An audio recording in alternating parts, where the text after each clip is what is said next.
बिस्मिल्लाहिर्रहमानिर्रहीम। अस्सलामुअलैकुम नाज़रीन कराम, नई वीडियो में आपको खुश आमदीद कहते हैं। रूस और यूक्रेन के दरमियान जारी जंग के हवाले से ताज़ा अपडेट्स के साथ हाजिर है।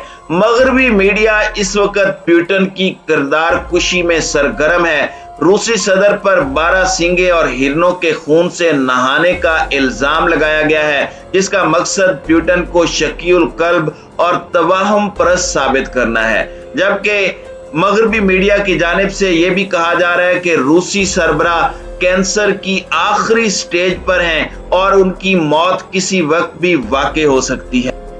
दूसरी जानिब बीबीसी का यह दावा सामने आया है कि रूस और यूक्रेन की जंग में बोचा की सड़कों पर रूसी अफवाज की लाशें और उनके नाकारा टैंक बिखरे पड़े हैं, मगर रूसी अफवाज उन्हें उठाने की हिम्मत नहीं कर पा रही। यूक्रेन ने रूसी अफवाज को नाकों चने चबवाए हैं और एक भारी तादाद रूसी अफवाज की हलाक हो चुकी है। इन खबरों में कहां तक सदाकत है, इस पर हम आज की वीडियो में बात करेंगे। ताहम वीडियो की तफसील में जाने से पहले चैनल पर नए आने वाले दोस्तों से गुजारिश है कि हमारे चैनल को सब्सक्राइब कर लें, बेल आइकन पर क्लिक कर लें और नोटिफिकेशंस को ऑन कर लें ताकि हमारी नई आने वाली वीडियोस आपको बर वक्त मिल सकें। नाज़रीन कराम, यूक्रेन के हिमायती मगरबी ममालिक का मीडिया रूसी सदर पुतिन की किरदार कुशी पर तुल गया है। यूरोपीय और अमरीकी ज़राए अबलाग ने इल्ज़ाम आयद किया है कि सदाबहार जवानी की खातिर रूसी सदर 12 सींगे और हिरन के खून से नहाते हैं। इन खबरों का मकसद पुतिन को शकीउल कल्ब और तवाहुम परस्त साबित करना है, जबकि प्रोपेगेंडा रिपोर्ट्स में यह दावा भी किया गया है कि व्लादिमीर पुतिन का चल चलाओ करीब है। वो आखिरी स्टेज के थायराइड्स, कैंसर और पार्किंसन समेत कई मोहलक बीमारियों में मुब्तला हैं।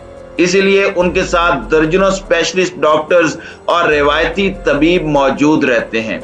यूरोपीय मीडिया का रिपोर्ट्स में दावा है कि व्लादिमीर पुतिन अपनी सेहत के हवाले से बड़े हसास हैं और वह अपनी जवानी की बहाली के लिए मुख्तलिफ दवाओं और थेरापीज का इस्तेमाल करते हैं। इसमें एक अहम थेरापी ये भी है कि वो बर्फानी रीजन में पाए जाने वाले 12 सींगे और हिरन के खून से गुस्ल करते हैं। एक्सपर्ट्स इन जानवरों का खून कशीद करके पुतिन के नहाने का एहतमाम करते हैं, जबकि इन 12 सींगों का गोश्त भी पुतिन रगबत से खाते हैं, क्योंकि मकामी रिवायात में कहा जाता है कि इस जानवर का गोश्त लजीज होने के साथ ताकत का खजाना भी है। यूरोपीय मीडिया आउटलेट्स का कहना है कि 12 सींगे के सींग को जब काटा जाता है तो उसके अंदर से खून की रंगत का गाढ़ा मादा निकाला जाता है, जो इंसानी मेटाबॉलिज्म को मजबूत और तेज कर देता है, जबकि कैंसर समेत इंसानी जिस्म में पलने वाले मोहलक अमराज और वायरस समेत जरासीमों का खात्मा कर देता है। नाज़रीन कराम, बरतानवी जरीदे टाइम्स का दावा है कि रूसी सदर कैंसर के एक्सपर्ट डॉक्टर्स के पास दर्जनों बार मुआयने के लिए तशरीफ ला चुके हैं। रूसी सदर के हवाले से रिपोर्ट में यह दावा भी शामिल है कि व्लादिमीर पुतिन मखसूस कफकाजी हिरन के खून में नहाकर अपनी सेहत को बेहतर कर रहे हैं। दूसरी जानिब मगरबी मीडिया और इंटेलिजेंस एजेंसियों के मुताबिक रूसी सदर कैंसर की मोहलक बीमारी से संभल नहीं पाएंगे और जल्द ही लुकमाए अजल बन जाएंगे। टाइम्स का दावा है कि 4 बरस से कई सर्जन पुतिन का इलाज कर रहे हैं और रूसी सदर की बेशतर तिबी जांच बुहेरा अस्वद के साहिल पर मौजूद उनके महल में हुई है। मगरबी मीडिया का दावा है कि कुछ इंटेलिजेंस एजेंसियों ने रूसी ऐवान सदर की जानिब से की जाने वाली मेडिकल अशिया और अद्वियात की खरीदारियों का जायजा लिया तो इंकशाफ हुआ कि रूस के ऐवान सदर में संगीन बीमारी का इलाज चल रहा है। इस मीडिया जंग से कबल मगरबी मीडिया ने यह दावा भी किया था कि कुछ अरसा कबल पुतिन की रीढ़ की हड्डी की एक खतरनाक सर्जरी हुई है। इसीलिए गैर जानिबदार तबसरा निगारों ने इंकशाफ किया कि पुतिन की तिब्बी रिपोर्टें असल में मगरबी मीडिया का प्रोपेगेंडा और नफ्सियाती जंग का हिस्सा हैं। नाज़रीन कराम, दूसरी जानिब अगर यूक्रेन और रूस के दरमियान जारी जंग का जायजा लिया जाए तो यूक्रेन के दारुल हुकूमत कीव के पास बोचा वो मुज़ाफ़ाती मकाम है जिसे रूस की उम्मीदों के अव्वलीन कब्रिस्तानों में से एक कहा जा सकता है। रूस इस रास्ते दारुल हुकूमत कीव में दाखिल होकर इसे पहले अपने कब्जे में लेना और फिर सदर व्लादिमीर ज़ेलेंस्की की हुकूमत को माज़ूल करना चाहता था। ये लम्हा 24 फरवरी के 2-3 दिनों के बाद सामने आया, जब रूसी अफवाज ने यूक्रेन पर हमला किया था और जब रूसी अफवाज कीव शहर जाने के लिए बोचा से गुजर रही थी तो वहां रूसी टैंकों और बख्तरबंद गाड़ियों के एक पूरे कॉलम को तबाह कर दिया गया। ये काफिला यूक्रेन के पहले हमलों में से एक में था जिसमें इस कदर तबाही हुई कि उसने रूसी पेशकदमी को बिल्कुल रोक दिया था।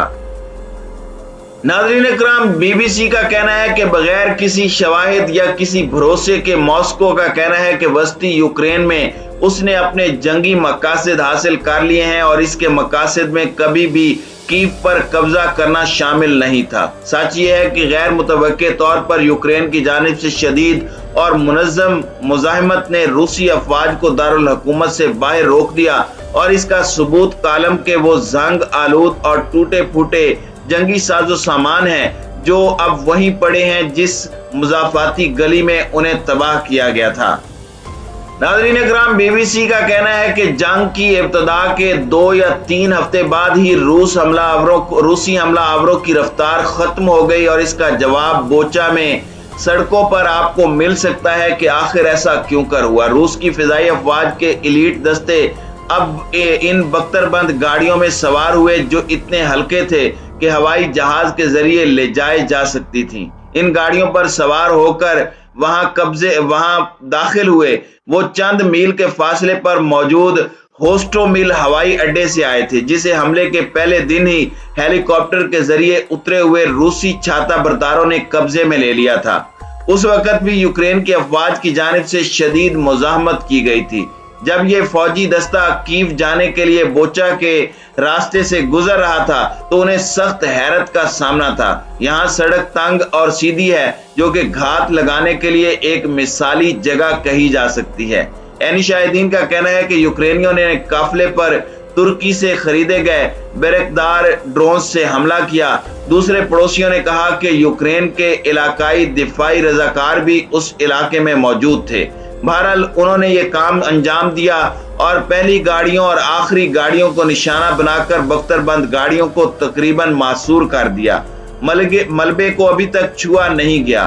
30 मिलीमीटर तोप के गोलों की बैलेट घास के किनारे पर पड़ी हुई हैं। इसके साथ बहुत से खतरनाक और तबाहशुदा टुकड़े भी मिले हैं। नाज़रीन इकराम, तबाही के निशानात कुछ मील के फासले पर होस्टोमिल हवाई अड्डे तक नजर आते हैं। रूसी फिजाइया के दस्ते इसे कीव में दाखिल होने के लिए अड्डे के तौर पर इस्तेमाल करने की कोशिश में थे। शुरू में ही दुनिया का सबसे बड़ा ट्रांसपोर्ट तैयारा तबाह हो गया था। इस बड़े तैयारे के शेड की छत छलनी हो गई थी और इसमें गोलियों के सुराख थे। खुद तैयारा, जिसे यूक्रेनी लफ्ज में मिरिया यानी ख्वाब के नाम से जाना जाता है, कमर से टूट गया है और शिकस्ता हालत में पड़ा है, जबकि उसके जिस्म और इंजन के बड़े बड़े टुकड़े इधर उधर पड़े हैं। इसका अंजाम यूक्रेन के साथ क्या हो रहा है इसकी एक मिसाल है। वाज़ेह रहे कि यूक्रेन की पूरी दुनिया में बड़े मंसूबे बनाने की सलाहियत के अलामत के तौर पर हवाई जहाज में कौमी इफ्तिखार के लिए एक बहुत बड़ी रकम लगाई गई थी। तो नाज़रीन इकराम, इस वक्त मगरबी मीडिया प्यूटन के हवाले से और रूस यूक्रेन में जारी जंग के हवाले से फेक न्यूज फैलाने में पेश है। बीबीसी की अपनी रिपोर्ट भी सवालिया निशान है क्योंकि रूसी वजारत खारजा ने इसकी तायीद नहीं की।